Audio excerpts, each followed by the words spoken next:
At 40 people seated around elegant tables, my grandmother's voice cut through the anniversary dinner like a knife through silk. Her hearing problems meant she spoke louder than everyone else, and her words carried across the entire restaurant. "Rebecca, how do you like living in the house I bought you?" I nearly choked on my wine. What house? I was living in a cramped one-bedroom apartment with a kitchen so small you couldn't open the refrigerator and cabinet doors at the same time. But as I watched my parents' faces drain of all color, their forks clattering to their plates, I realized something terrible was about to unfold.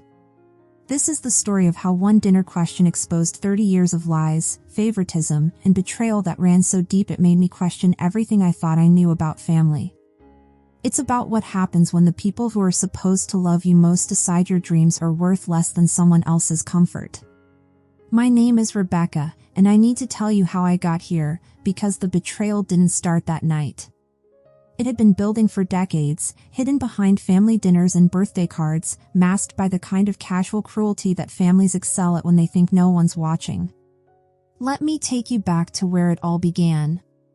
When I turned 18, my parents Carol and Ben called me into our living room for what they termed their independence speech. The message was brutally clear: I was an adult now, and it was time to make my own way in the world. No help with college, no money for textbooks, no safety net. Just a firm push out of the nest and a pat on the back. "You're smart, Rebecca," my father said, his voice carrying that tone of finality I'd learned to recognize over the years. "You'll figure it out." I remember sitting there, trying to process what they were telling me. Other kids I knew were getting college funds, care packages, parents who worried about their meal plans and dorm room furniture. I was getting a handshake and a good luck. Meanwhile, my sister Jessica, 4 years younger, was living in a completely different universe. My parents had been saving for her college education since she was born.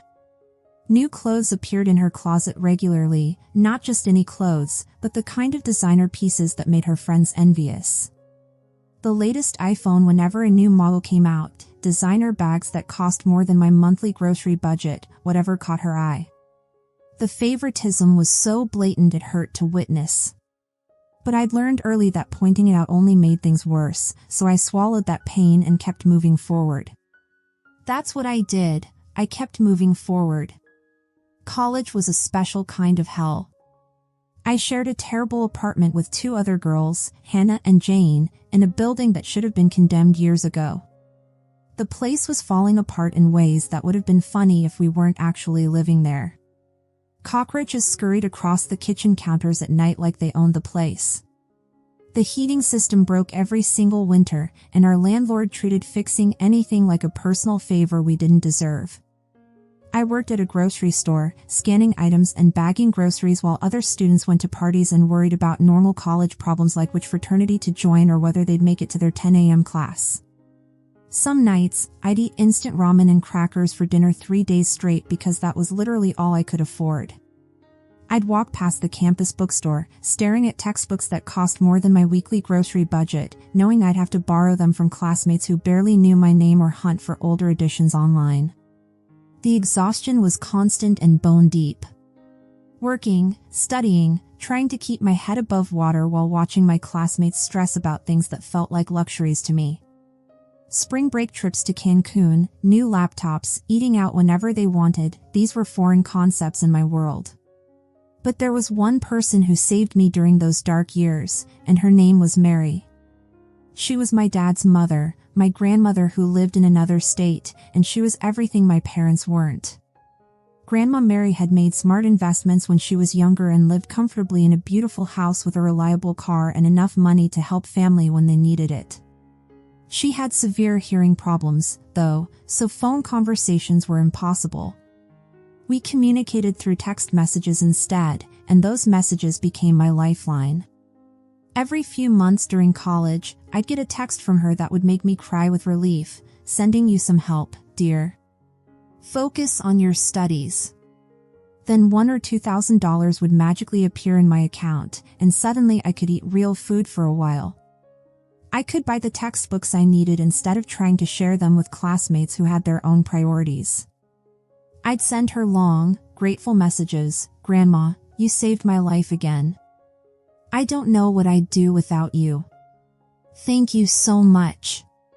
She'd text back these incredibly sweet messages about how proud she was of me and how education was the most important investment a person could make. Because of Grandma Mary's help, I only needed one job instead of the 2 or 3 that some of my classmates were juggling. I could actually attend my classes instead of working every single waking hour. Without her support, I never would have graduated.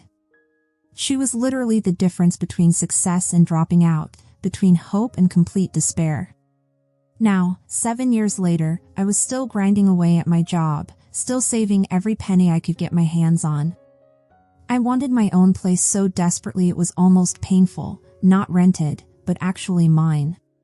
Something permanent, something that couldn't be taken away by a landlord's whim or a rent increase I couldn't afford. I denied myself everything to make that dream happen. No fancy dinners at restaurants, no new clothes unless I absolutely needed them, no vacations or weekend trips. Every single dollar went straight into my savings account, building toward a dream that felt both impossible and absolutely necessary. My family barely talked to me anymore. Mom and Dad called maybe once a month, usually to complain about something or ask how work was going in that polite but distant way that made it clear they were checking a box, not actually caring about the answer. Jessica texted occasionally, but mostly to show off whatever new thing our parents had bought her. I'd see her social media posts, designer bags, expensive restaurant meals, weekend trips to beach resorts, and wonder what it would feel like to live that carelessly. I felt guilty about not staying in touch with Grandma Mary more than I did. She was getting older, her health wasn't great, and I knew she deserved better than the occasional text message. But I was working 10-hour days, coming home exhausted, and spending weekends catching up on everything I couldn't do during the week. The guilt ate at me, but I couldn't figure out how to fit anything else into my already overwhelming schedule. So when my 30th birthday was approaching, I decided to do something different. I texted Grandma Mary and invited her to my apartment for a small celebration. I was genuinely excited about the idea, finally seeing her again after all these years, sharing a meal in my little space, showing her how her support had helped me build something that resembled a real life. But she texted back with disappointing news. Health problems would prevent her from traveling. She was sorry, but she'd already given my birthday gift to my parents, and they would bring it to me at the party. I understood completely, her health had to come first, but the disappointment stung. Another family gathering where I'd be the afterthought, the obligation, the one who got whatever leftover attention remained after everyone else had been taken care of. The day of my party arrived, and I'd invited a few friends from work, Nicole, Andrew, and Grace. Nothing fancy, just pizza and cake in my tiny living room. My parents and Jessica showed up last, naturally, and immediately started their usual routine. "This place is so small," Rebecca, Mom said, looking around like she was smelling something unpleasant. "The lighting is terrible in here," Dad added, squinting at my overhead fixture like it had personally offended him. Jessica just rolled her eyes and flopped on my couch without even saying hello. They handed me their gifts with all the enthusiasm of people checking items off a to-do list. Some cheap perfume from Mom that I'd never wear, a gift card to a restaurant I'd never go to from Dad, and a book I'd never read from Jessica. I could tell they'd grabbed these things at the last minute, probably on their way over. "Oh, and here's your grandmother's gift," Mom said, pulling out a beautiful crystal vase from a bag. "She wanted you to have this." I took the vase, feeling its weight in my hands. It was genuinely beautiful, heavy, expensive-looking crystal that caught the light perfectly. "Thanks," I said, wondering why Grandma Mary had chosen something so elegant and impractical for my tiny apartment. They stayed for exactly 30 minutes. I actually timed it. Jessica spent most of the time scrolling through her phone, Mom complained about traffic, and Dad kept checking his watch like he had somewhere important to be. "Well, we should get going," Mom announced suddenly. "We have things to do." "Yeah, busy day," Dad agreed, already reaching for his jacket. And just like that, they were gone. My friends stayed until late, and we actually had a good time, but I couldn't shake the feeling of disappointment. This was my family. This was what I got, 30 minutes of obligation disguised as celebration. After everyone left and I'd cleaned up, I sat on my couch holding the vase. It really was beautiful, and I found myself wondering about Grandma Mary's thought process in choosing it. I took out my phone and sent her a simple text, "Thank you for the beautiful vase. I love it." A month passed, and I fell back into my usual routine. Work, save money, repeat. I was at my desk on a Tuesday afternoon, going through quarterly reports and trying not to think about how much I hated my job, when my phone rang. The caller ID showed my cousin Evelyn, and I hadn't heard from her in months. "Hey Evelyn, what's up?" I answered, expecting some casual family gossip. "Rebecca, I had to call you about this." "I'm honestly shocked," she said, her voice carrying an urgency that made me stop typing and pay attention. "Shocked about what?" "About Jessica buying a house. I mean, at her age. How did she even afford it?" I stared at my computer screen, feeling like the world had just shifted slightly off its axis. "Evelyn, I have no idea what you're talking about." "What house?" "Jessica's new house." "Don't tell me you don't know about it." The silence that followed felt like it lasted forever.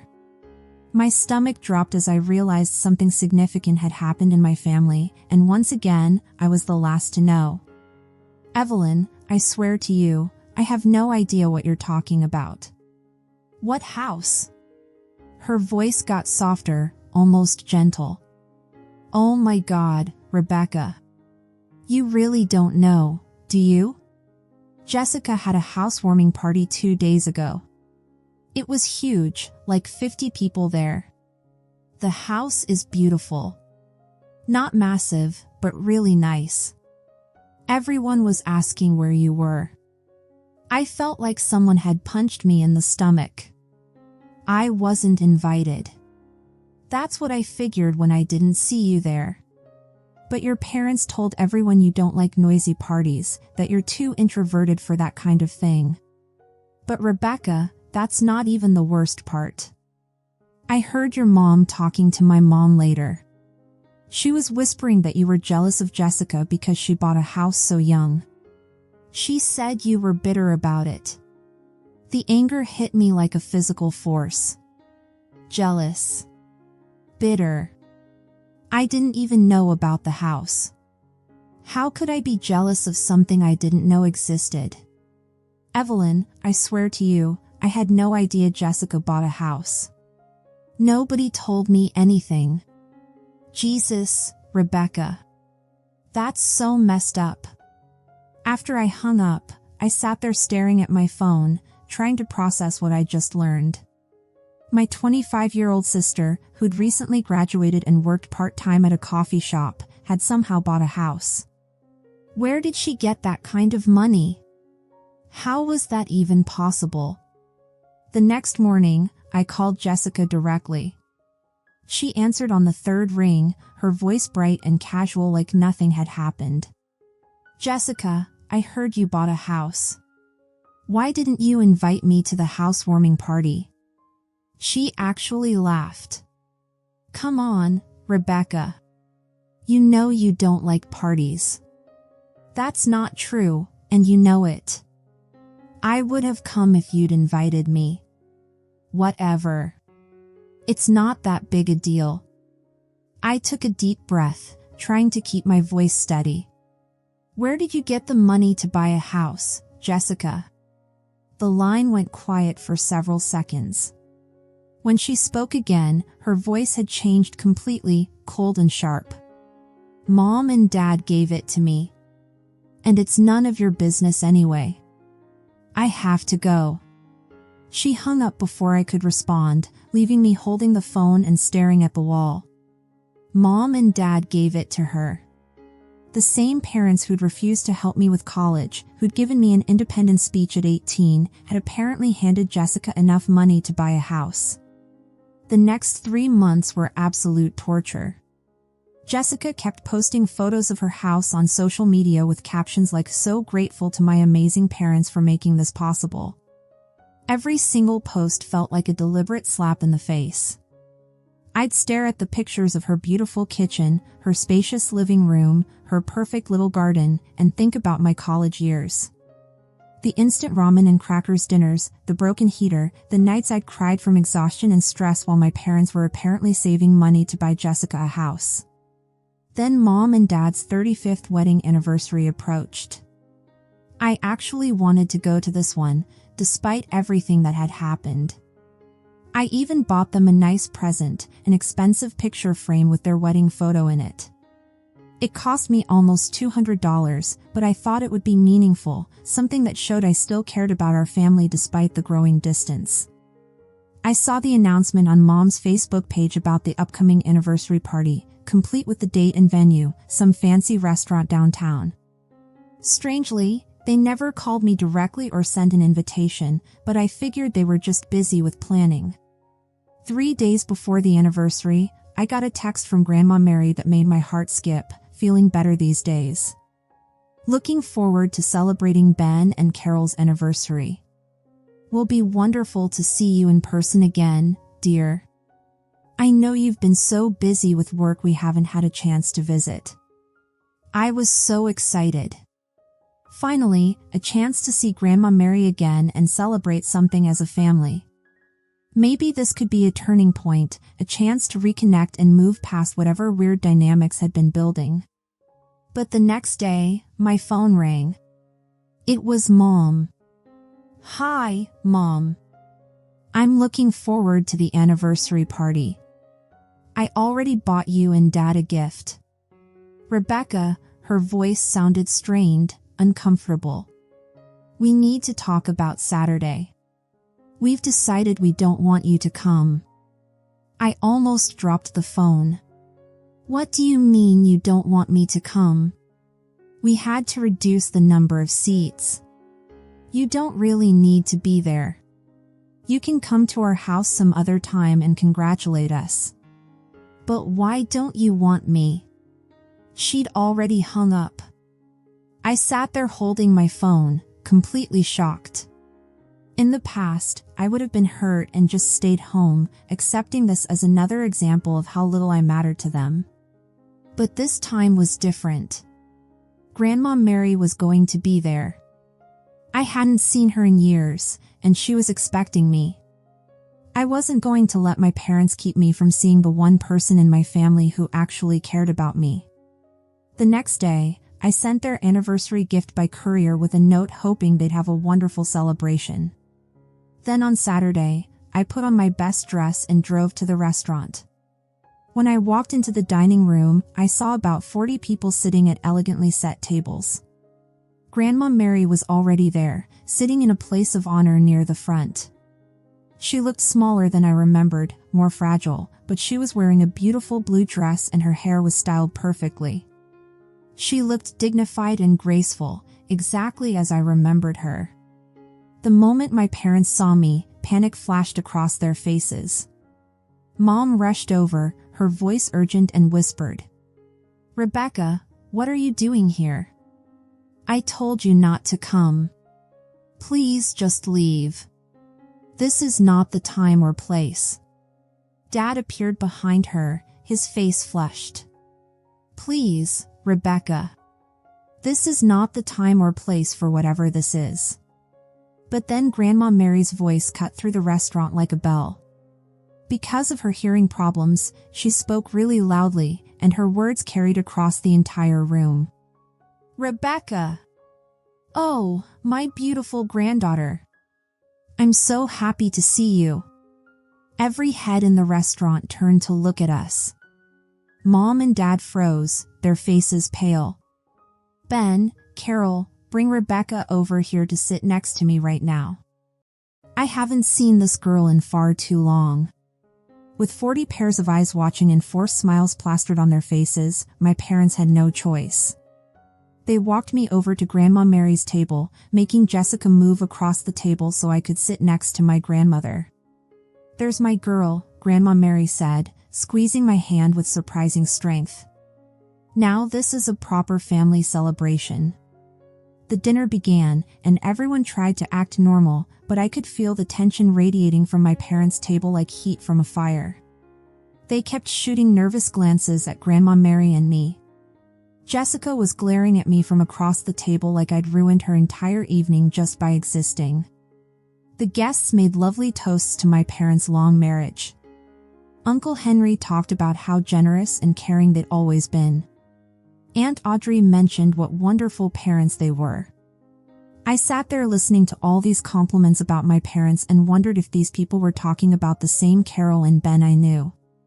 Grandma Mary squeezed my hand every few minutes. "I'm so glad you're here, dear," she kept saying. "It's been too long." I was genuinely enjoying being next to her, finally getting to see her in person after all these years. She looked friendlier than I remembered, but her eyes were still sharp and bright. She was wearing a beautiful diamond necklace I'd never seen before, and her presence felt like a protective shield around me.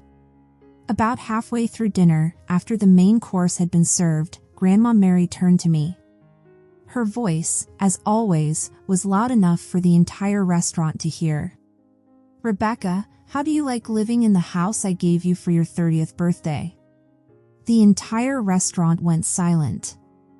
I mean completely, utterly silent. Everyone stopped eating and stared at us. Forks froze halfway to mouths. Conversations died mid-sentence. I leaned closer to her ear and said as clearly as I could, "Grandma, I don't know about any house. Mom and Dad gave me a beautiful vase from you for my birthday." Grandma Mary's face changed completely. Confusion flickered across her features, then understanding, then a kind of cold fury I'd never seen before. "A vase? What vase?" At that exact moment, I heard the distinct sound of two forks hitting plates simultaneously. I looked over and saw my parents had both dropped their silverware. Their faces were white as sheets, and Dad's hands were actually shaking. All the guests were looking back and forth between Grandma Mary and my parents, trying to figure out what was happening. The silence was so thick you could hear people breathing. Grandma Mary slowly turned to face my parents. Her voice got even louder, if that was possible. "Ben. Carol. I want you to explain to me right now where the money went that I gave you to buy Rebecca a house." The silence in the restaurant was deafening. 40 people holding their breath, waiting for an answer that everyone somehow knew was going to change everything. "Mom, maybe we should discuss this privately," Dad said, his voice cracking with strain. "No. I want to know now. I gave you money to buy Rebecca a house 3 months ago. I helped you with the realtor. I signed all the papers to put the house in Rebecca's name. And I gave you the keys to give to her on her birthday. Where is that house?" Dad stood up, his chair scraping loudly against the floor. His whole body was trembling like a leaf in a windstorm. Mom was crying quietly into her napkin, her makeup running down her cheeks. "Mom, we gave the house to Jessica instead." The gasps from the guests were audible.